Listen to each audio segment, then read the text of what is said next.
Bienvenidos nuevamente. El tema, como mencionamos anteriormente, va a ser el de la fe y la piedad. Y para tratarlo tenemos a tres expertos que paso a presentarlos.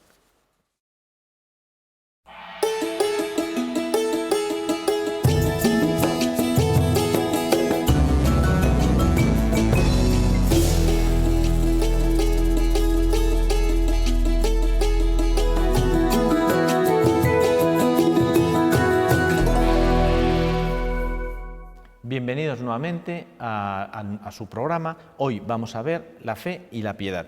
Para comentarlo tenemos a tres expertos que paso a presentar.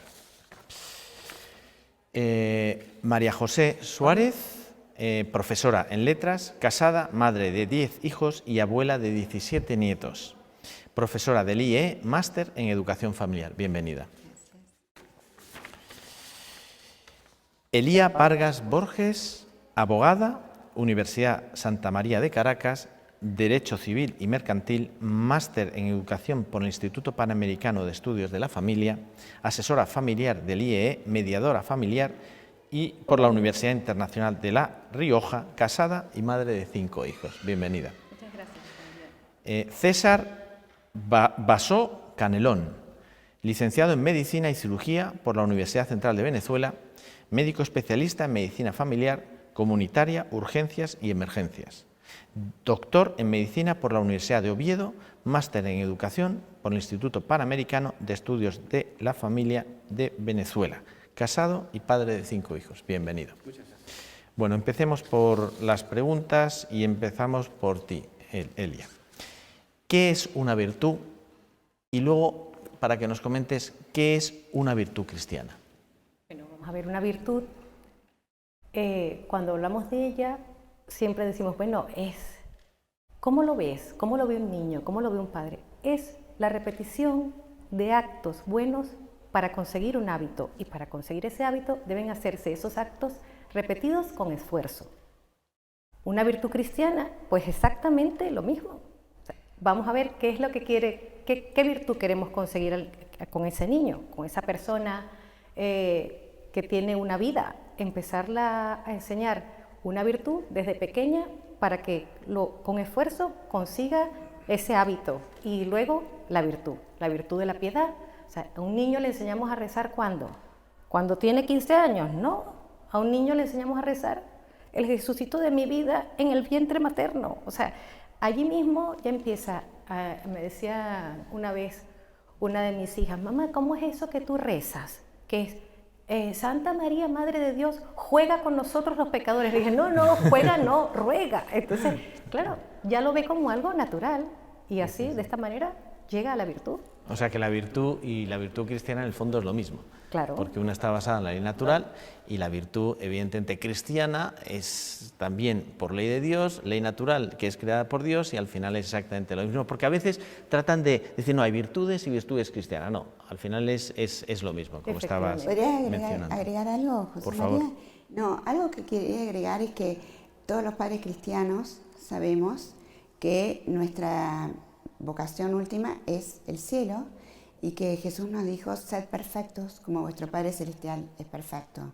O sea que una virtud cristiana es, para cualquier cristiano, la santidad y alcanzar el cielo. Exactamente. Efectivamente, y agregando un poco en este sentido, cuando la Iglesia canoniza a un santo, lo primero que decreta es cómo vive heroicamente las virtudes cristianas, ¿no? O sea, que es una cosa importante para alcanzar a nuestra meta final, que es el cielo, y a donde queremos llevar a nuestros hijos, que es donde serán felices, plenamente. O sea, que podríamos decir, matizando lo que yo dije, podríamos decir que las virtudes cristianas, las virtudes están dentro de las virtudes cristianas, pero las virtudes cristianas son mucho más amplias porque el objetivo final de las virtudes cristianas es alcanzar el cielo. Efectivamente. O sea, las virtudes cristianas son más amplias que las virtudes simplemente dichas. Tienen un valor añadido, Un valor añadido. a las virtudes humanas. Perfecto. Efectivamente. César, ¿qué tiene que ver la fe y la piedad con las virtudes? Tiene mucho que ver, bueno, ya la propia fe se define como una virtud teologal. Y aunque, bueno, doctrinalmente sabemos que las virtudes teologales las infunde Dios, los padres aquí jugamos un papel importante en transmitir esas semillas y ese asiento donde las virtudes teologales Dios tiene capacidad de infundirlas. Pero aparte de eso, la piedad y la fe forman parte de lo que se llama la virtud de la religión, que es una virtud un poco más amplia, ¿no? Y que engloba más cosas, ¿no? La virtud de la religión, como todas las virtudes, pues tienen un periodo sensitivo, que son aquellos periodos de tiempo donde es más fácil aprender una determinada virtud porque están dadas las condiciones idóneas para que eso sea así.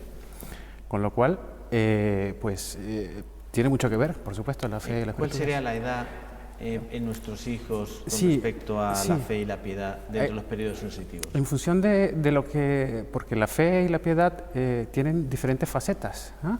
O sea, los niños pequeños, la parte de la piedad como tal, pues empieza a desarrollarse a los 2, 3 años, muy pequeñinos, cuando empiezan a hacer oraciones vocales, cuando son capaces de dirigirse a Dios con una mirada, con un beso, o una imagen de la Virgen.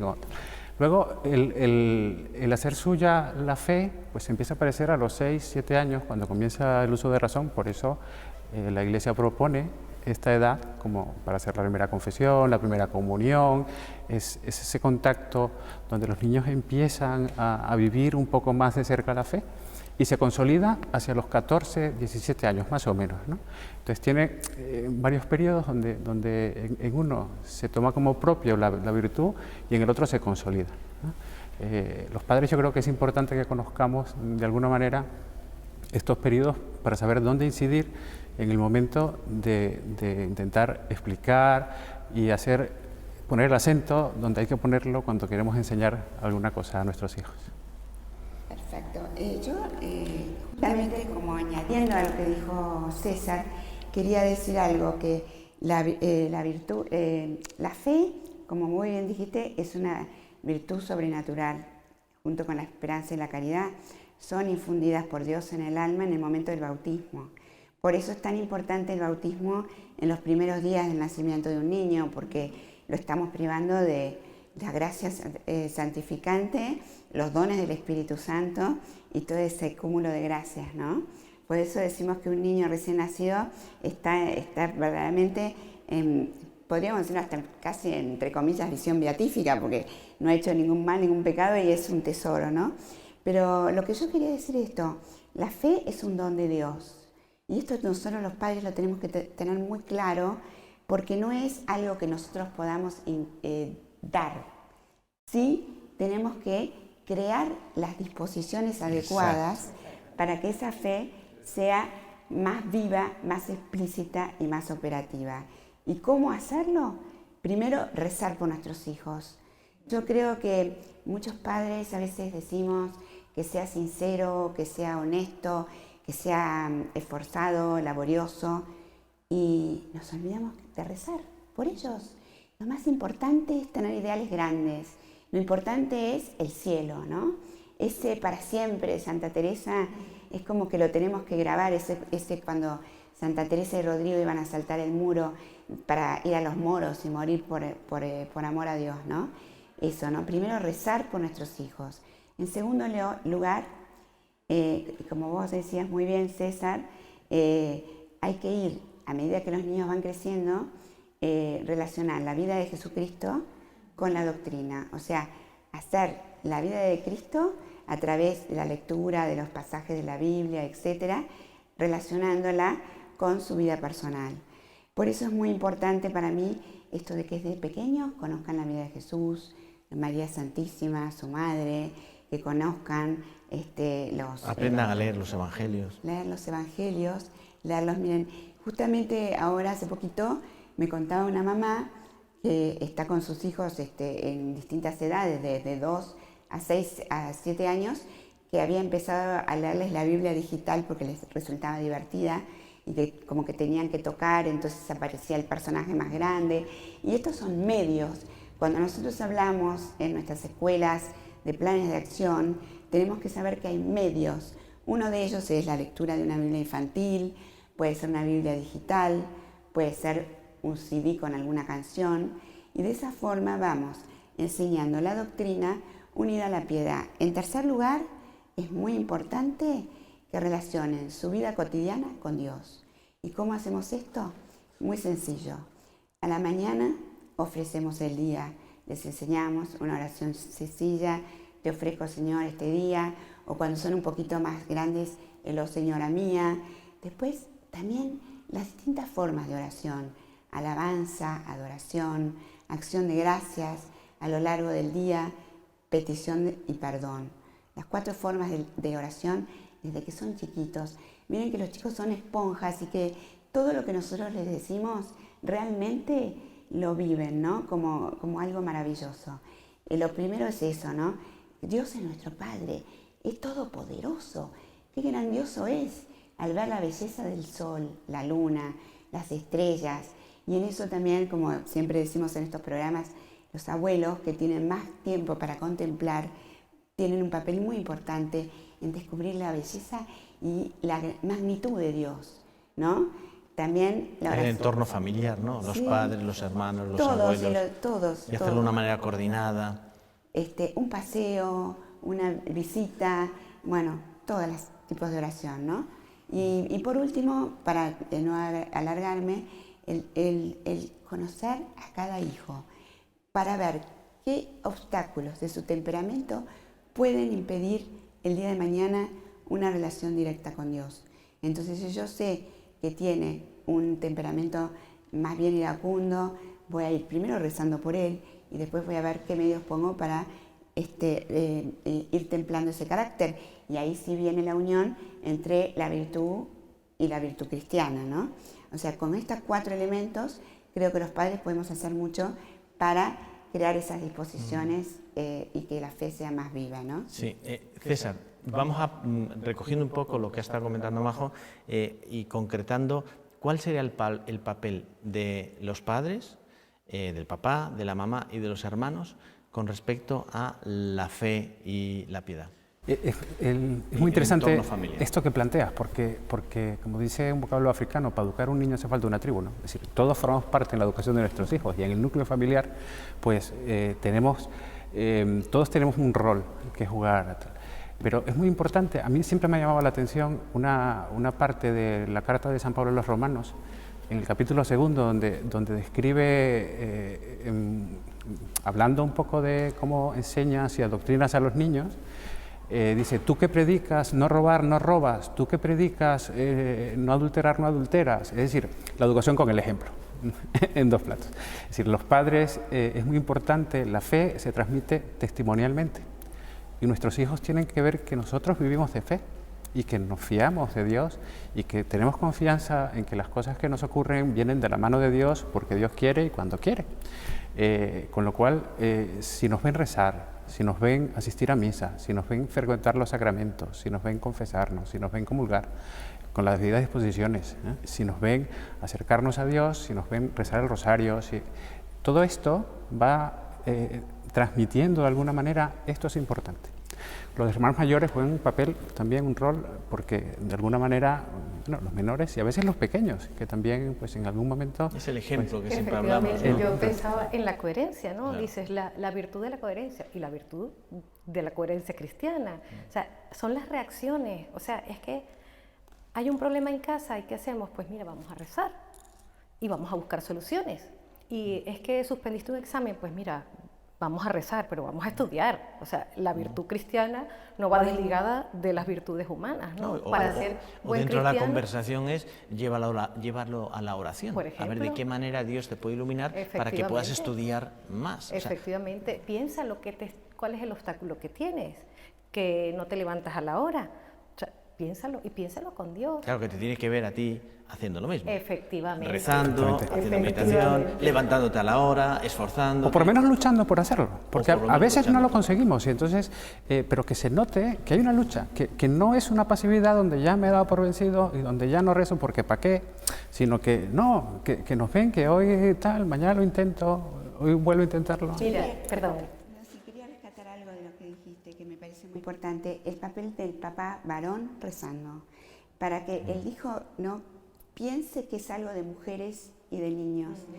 Eso va por las culturas, por ejemplo, en Polonia es al revés, se piensa que la parte de la religión viene por la parte del padre, y de hecho Juan Pablo II lo comenta, él aprendió el tema de la religión de su papá. Sin embargo, en nuestra cultura latina, van generalmente más por las, como tú dices, por las mamás. Efectivamente. Muy buen punto. Efectivamente. Y ya cuando hablaba de la coherencia me acordaba de un ejemplo de unos niños que iban a misa y no tenían ningún problema de ir a misa, pero el padre decía, pero es que estos niños no se confiesan, vamos a la parroquia y ¿qué será lo que pasa?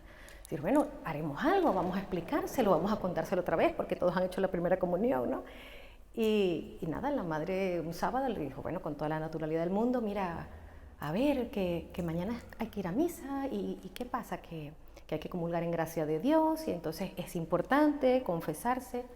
Y el pequeño dijo, claro, mamá, pero es que tú y papá no se confiesan. Y la madre, ahí va, ¿no? Y dice, ¿y qué pasa? No, claro que me confieso y papá también. Ah, pero yo no os veo. Exacto. Entonces, claro, ¿qué pasaba? Entonces la madre le explicó, mira, hija, es que vamos a confesarnos entre semana, cuando estáis en el cole. Y, claro, pero yo no lo veía. Entonces, claro, a partir de allí le dijeron, bueno, entonces vamos a confesarnos ir en familia. Podemos ir todos. Vamos a hacer la fila del confesionario. Entonces, unas veces en la parroquia, otras veces en otra parroquia o en el colegio si tenían capellanía.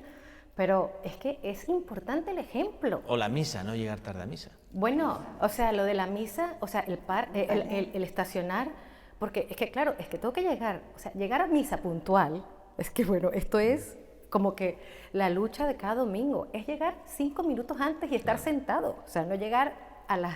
Hay 1 minuto a 2 minutos. O la salida escopetada. Eso, O la salida Parece ser que el sacerdote da la bendición y alguien ha gritado ¡fuego! Y todo el mundo sale corriendo por la puerta. Es decir, oye, de una fiesta tú generalmente te despides, das las gracias, le dices que ha sido un momento memorable y te quedas 5 o 10 minutos. Es que hay una cosa interesante, uniendo con lo que comentabas antes, ¿no? La fe consiste, y transmitirla, en enseñarles a Jesucristo. Fue muy bonito el Papa en Aparecida, cuando la Jornada Mundial de la Juventud, yo creo que su conferencia inicial, su homilía, tal, iba dirigida un poco a mostrar a Cristo.